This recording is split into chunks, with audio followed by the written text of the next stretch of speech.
ఒక చిన్న మాట, గతించిన కాలంలో దేవుడు నాకు నేర్పించిన ఒక చిన్న మాట. వాళ్ళ ఇంట్లో ఒకే ఒక కొడుకు, వాళ్ళ నాన్నగారికి ఒకే ఒక కొడుకు మీద ఎన్నో ఆశలు ఉంటాయి, ఎన్నో ఆలోచనలు ఉంటాయి, ఎన్నో కోరికలు ఉంటాయి, ఎన్నో ఉద్దేశాలు ఉంటాయి. కాలేజ్ అయిపోతుంది, అయిపోయిన తర్వాత ఉన్నతమైన చదువులో ముందుకు రాణించాలని ఆశ. దేవుడు నమ్ముకున్నారు, క్రైస్తవులు. కొడుకు క్రైస్తవుడే, తండ్రి క్రైస్తవుడే. కొడుకు కూడా ప్రభుని అంగీకరించాడు, మారు మనసు పొందాడు, బాప్తిసం తీసుకున్నాడు. అయితే కాలం మారిన తర్వాత కొన్ని రోజుల తర్వాత ఏం జరిగిందంటే, బాగా దేవుడు ఆర్థికంగాను భౌతికంగాను బాగా దీవించాడు ఆ కుటుంబాన్ని. కొడుకు కొన్ని రోజుల నుంచి అంటే ఇంచుమించు చాలా డిప్రెషన్లో బాధలో ఉన్నాడు, ఎందుకో తెలియదు. అయితే ఒక వారం తర్వాత ఏమో తెలియదు కానీ కొడుకు మరీ ఎక్కువ డిప్రెషన్కి వెళ్ళిపోతున్నాడు. అది గమనించాడు తండ్రి. రాను రాను ప్రార్థనలో, కుటుంబ ప్రార్థనలోనూ వాక్యం చదవటంలోనూ ఆరుతేరి బాగా ముందుండేవాడు. సంఘంలో పరిచారకుడిగా సేవకుల దగ్గర బాగా ఉండేవాడు, నమ్మకంగా ఉండేవాడు. ఎందుకో తెలీదు డిప్రెషన్ మొహంలో తెలియని వెలితి బాధ. ఎవరికి? ఆ అబ్బాయికి. ఎవరికి? ఆ అబ్బాయికి. తండ్రి గమనించాడు. కానీ తండ్రి అనుకున్నాడు తిరిగి మళ్ళీ బాగవుతలే, ఏమో చెప్పుకోలేని సమస్య, తనకేముంది బాధ అని ఆలోచించేవాడు తండ్రి కూడా. అయితే కాలం మారుతున్న కొద్దీ ఒకరోజు నిజంగానే మరింత డిప్రెషన్కి వెళ్ళిపోయాడు. తనకున్న గదిలో నుంచి 2 రోజుల వరకు ఇంచుమించు ఓ రోజు అంతా గడిచింది, బయటికి రాలా. 2వ రోజు కావస్తుంది, 2వ రోజు కూడా బయటికి రాలా. ఎక్కడి నుంచి?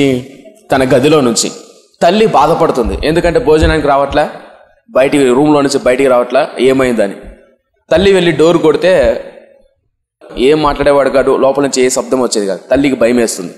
2వ రోజు ఉండబట్టలేక భర్త చెప్పింది, ఏమండి మీరేమో నిన్నంతా మీరు క్యాంప్కి వెళ్ళారు, నిన్న అబ్బాయి బయటికి రాలేదు, సో ఈ రోజు కూడా రావట్లేదు, సౌండ్ రావట్లేదు లోపల నుంచి, దయచేసి రండి అని ఫోన్ చేసింది భర్తకు. సో ఫోన్ చేసి భర్త వచ్చాడు. భర్త వచ్చి డోర్ కొట్టాడు, శబ్దం లేదు. మొత్తానికి కొట్టినసరికి కాసేపు కొట్టిన తర్వాత డోర్ తెచ్చాడు. ఎవరు? కొడుకు డోర్ తెచ్చాడు. తండ్రి లోపలికి వెళ్ళాడు.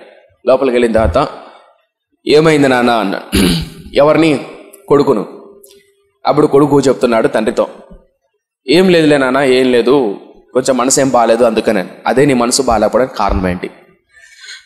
తల్లిదండ్రులకు మేము పడుతున్న కష్టం, ఈ సంపాదన, ఈ వ్యాపారం, ఇదంతా నీ మీదే భవిష్యత్తు పెట్టుకోండిరా. మాకు పుట్టిన ఒకే ఒక కొడుకు, ఇన్నాళ్ళు మా కష్టం, మా సమయం, మా రాత్రి, మా పగలు, మా ఆలోచన అంతట్లో నువ్వు బాగుండాలా, నీ భవిష్యత్తు బాగుండాలా మేము కష్టపడుతున్నాం. ఇలా మేము కష్టపడుతుంది నీకోసమే బతుకుతున్నాం, నీకోసమే ఆస్తిని సమకూరుస్తున్నాం. నువ్వు బాగా చదువుకొని 10 మందికి మాదిరికరంగా దేవుడు ఆశించిన విధంగా బతకాలి. దేవుడు కోరుకుంటే ఒక సేవకుడుగానో, ఒకవేళ సేవ పట్ల నీకు ఉద్దేశం లేకపోతే ఒక ఉద్యోగస్తుడుగానో బాగా సంపాదించి 10 మంది పేదవారికి దీవెనకరంగా ఉండాలి, ఒక నిజమైన క్రైస్తవుడుగా బతకాలి మా కోరికరా. కానీ నువ్వెందుకు ఇలా డిప్రెషన్కి వెళ్ళిపోతున్నావు? ఏం నీ బాధ? ఏమైనా అప్పులు చేసావా? డబ్బు విషయం బాధ? ఏమైనా జరిగిందా? ఏమైనా అలవాటు అయ్యాయా? దేవునికి దూరం అయ్యావా? ఎందుకు బాధపడుతున్నావు? ఎందుకు కుమిలిపోతున్నావు? ఏమైంది చెప్పు నాయనా అని అడిగాడు ప్రేమతో. ఎవరిని? కొడుకును. Very good. అలా అడిగాడు తండ్రిని. అడిగితే ఏం లేదా నాన్న అన్నాడు. లేదు నువ్వు చెప్పు, ఈరోజు చెప్పేంత వరకు ఈ నుంచి కదిలేదు లేదు. ప్రేమతో తండ్రి కూడా చేతులు పట్టుకొని అడిగాడు కన్నీరు గాడుస్తూ, చెప్పు నాయనా, నీ మీద ఆశలు పెట్టుకున్నాంరా. అప్పుడు కొడుకు చెప్తున్నాడు, నాయనా మీకు తెలియకోకుండా 2 సంవత్సరాల నుంచి నేను ఒక అమ్మాయిని ప్రేమిస్తున్నాను. ఏంటి? మీకు తెలియకోకుండా 2 సంవత్సరాల నుంచి ఒక అమ్మాయిని ప్రేమిస్తున్నాను. తండ్రి ఆశ్చర్యపోయాడు. ఎందుకంటారేమో 2 ఏళ్ళ నుంచి, అంతకుముందు నుంచి నా కుమారుడు బార్మోన్స్ పొందాడు, బాప్తిసం తీసుకున్నాడు. నువ్వు ఇలా ప్రేమిస్తావని నేను అనుకోలేదు నాయన అన్నాడు. తండ్రి ఏం మాట్లాడలేదు. సరే ఏమైంది చెప్పు అన్నాడు. ఏం లేదు నాన్న, ఆ అమ్మాయి ఏమి అనురాలు కాదు, ఆ అమ్మాయి దేవుని నమ్ముకునింది. ఏ అమ్మాయి? అటుపక్కన అమ్మాయి దేవుని నమ్ముకునింది, నేను దేవుని నమ్ముకున్నాను.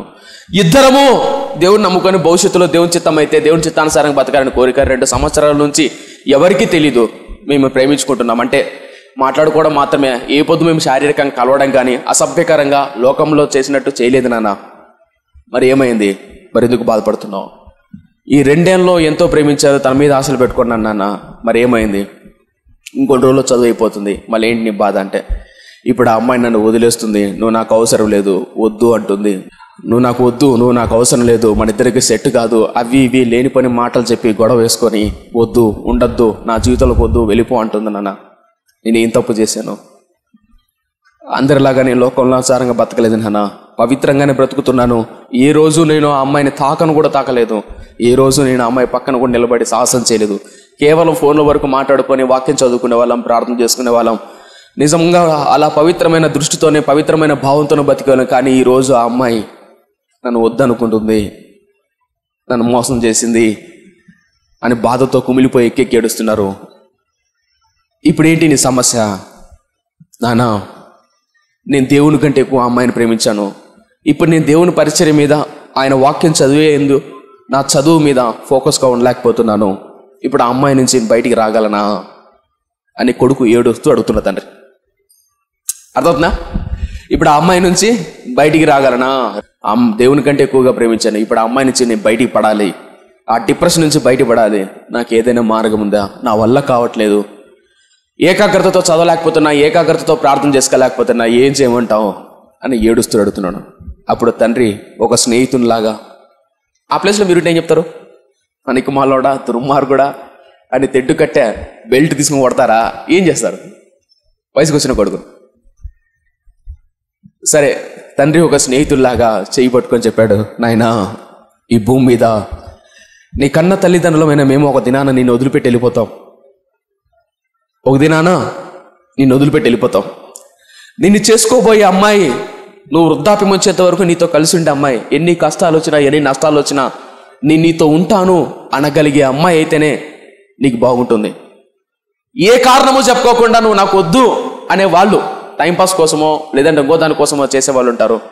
వాళ్ళ మీద ఎందుకు నీ సమయాన్ని, నీ ఆలోచనలు ఇలా వృద్ధి పెట్టుకుంటావు అంటే అప్పుడు కొడుకు అన్నాడు, నువ్వు చెప్పింది ముమ్మాటికి వాస్తవమేనా, కానీ ఎందుకో తెలీదు, ఈ ఆలోచనలకు, ఈ తలంపులకు బానిసైపోయాను. నువ్వు చెప్పింది నేను ఒప్పుకుంటాను, కానీ నా వల్ల కావట్లేదు దీని నుంచి బయటపడడానికి, ఈ ఒత్తిడి నుంచి, డిప్రెషన్ నుంచి బయటపడడానికి కారణం ఏమన్నా ఉందా అంటే, సరే నాయనా, నీకు నేను అర్ధగంటల సమయం ఇస్తా, అర్ధగంట సమయంలో ఒక వాక్యం చెప్తా, ఆ వాక్యం చదువు. ఆ వాక్యంలో ఆ ప్రేమ నుంచి, ఆ లోకం నుంచి ఎలా బయటపడాలో అందులో భక్తుడు రాసి పెట్టాడు, అది చదువు అన్నాడు. కొడుకు ఆతృత అడిగాడు, ఏంటి నాన్న ఆ వాక్యం, ఏంటి నాన్న? చెప్పే ముందు ఒక మాట చెప్తా అన్నాడు. ఎవరు? తండ్రి. మళ్ళొక మాట, నాయనా గుర్తుపెట్టుకో, దేవుడు గొప్ప ప్రణాళిక కలిగి ఉన్నాడు, మోసపూరితమైన లోకంలో, సమాజంలో జాగ్రత్త కలిగి ఉండు. ఒక్క మాట చెప్తా, ఆ మాట చదువు. నువ్వు అడిగావు కదా ఇందాక, ఏమని? ఈ డిప్రెషన్ నుంచి, ఈ బాధ నుంచి, ఈ వ్యామోహం నుంచి బయటపడగలనా అడిగావా లేదా? అడిగావా?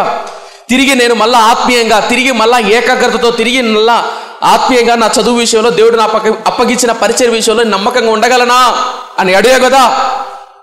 అడిగావా? అయితే భక్తుడు ఒక మాట అన్నాడు, ఆ మాట చదువు అన్నాడు. సరే ఏంటి నాన్న ఆ మాట చెప్పు, చదువుతాను. ఆతురతో బైబిల్ తీసుకున్నాడు.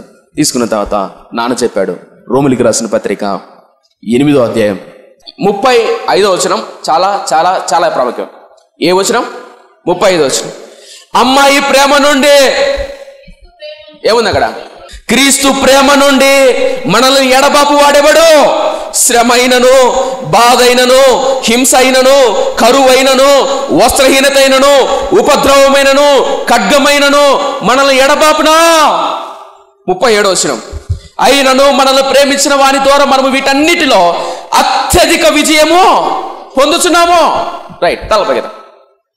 మీకేమైనా అర్థమైందో లేదో? తండ్రి కొడుకుతో చెప్తున్నాడు, నాయనా క్రీస్తు ప్రేమ నుండి మనల్ని వెడబాపు వాడెవడో. కరువైనా, బాధ అయినా, శ్రమ అయినా, ఖడ్గమైనా, వస్త్రహీనత అయినా ఏదైనా మనల్ని ఎడబాపుతుందా? ఎడబాపలేదు. క్రీస్తు ప్రేమ యొక్క విజయము మనకు గొప్ప విజయాన్ని ఇస్తుంది నాయన, భయపడకు. ఇప్పుడు అక్కడ కరువు, వస్త్రహీనత, దరిద్రత అందు కదా, అందులో మీ బాధ పెట్టుకోండి. అర్థం కాలేదా? అమ్మాయి అని ఒక అమ్మాయి వచ్చి లేదా అబ్బాయి వచ్చి క్రీస్తు ప్రేమ నుండి, ఉదాహరణకు సంజీవ్ తేజ అని నన్ను ఒక అమ్మాయి ప్రేమ దేవుని ప్రేమ నుండి ఎడబాపుతుందా? బాపుతుందా? బాపుతుందా? ఎడబాపలేకపోవడానికి కారణం ఏంటంటే 37వ వచనం. అయినను మనను ప్రేమించిన వాని ద్వారా, మనము ప్రేమించిన వాని ద్వారా వీటన్నిటిలో అత్యధికమైన విజయం పొందుతున్నాము. ఒక్కడే సలభే కదరా. మనల్ని ప్రేమించిన వాని ద్వారా వీటన్నిటిలో అంటే అనుకోండి, మనల్ని ప్రేమించింది ఎవరు? యేసుక్రీస్తు తన ప్రాణాన్ని అర్పించాడు. ఆ ప్రేమించిన వాని ద్వారా, ఆ ప్రభువైన యేసుక్రీస్తు ద్వారా వీటన్నిటిలో దేంట్లో అయినా ఈజీగా జయించగలం. ఈజీ అనలేం కానీ కష్టమైనా జయించగలం. జయం వస్తుంది కదా? వస్తుంది.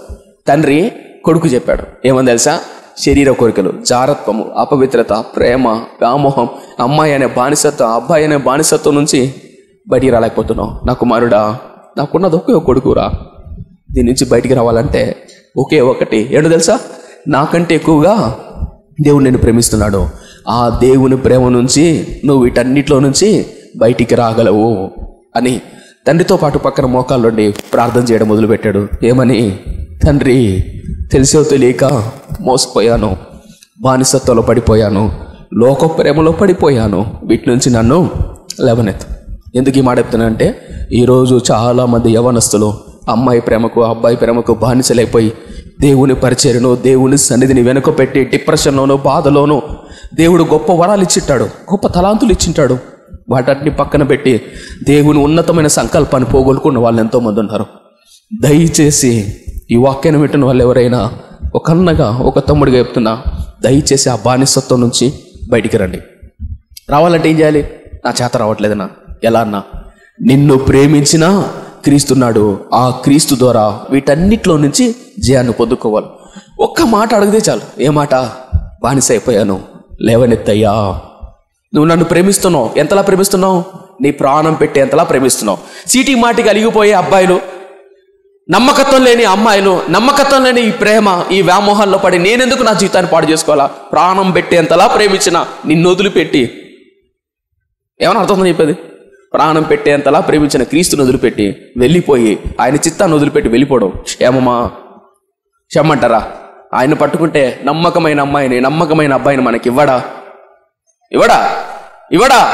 ఇస్తాడు. సో మై ఫ్రెండ్స్, ఈ వాక్యాన్ని వినడంలో ఎవరైనా అన్నా దాని నుంచి బయటపడలేకపోతున్నాను, అయితే ఒక ప్రార్థన చేయి. వీటన్నిటి నుండి విడిపించగలిగినా నీ పైన ఆధారపడుతున్నదయ్యా, విడిపించయ్యా అని ప్రార్థన చేశాడట. సో ఇప్పుడు మనం ఆ ప్రార్థన, ఓ చిన్న ఆరాధన చేయబోతున్నాం. ఓకేనా?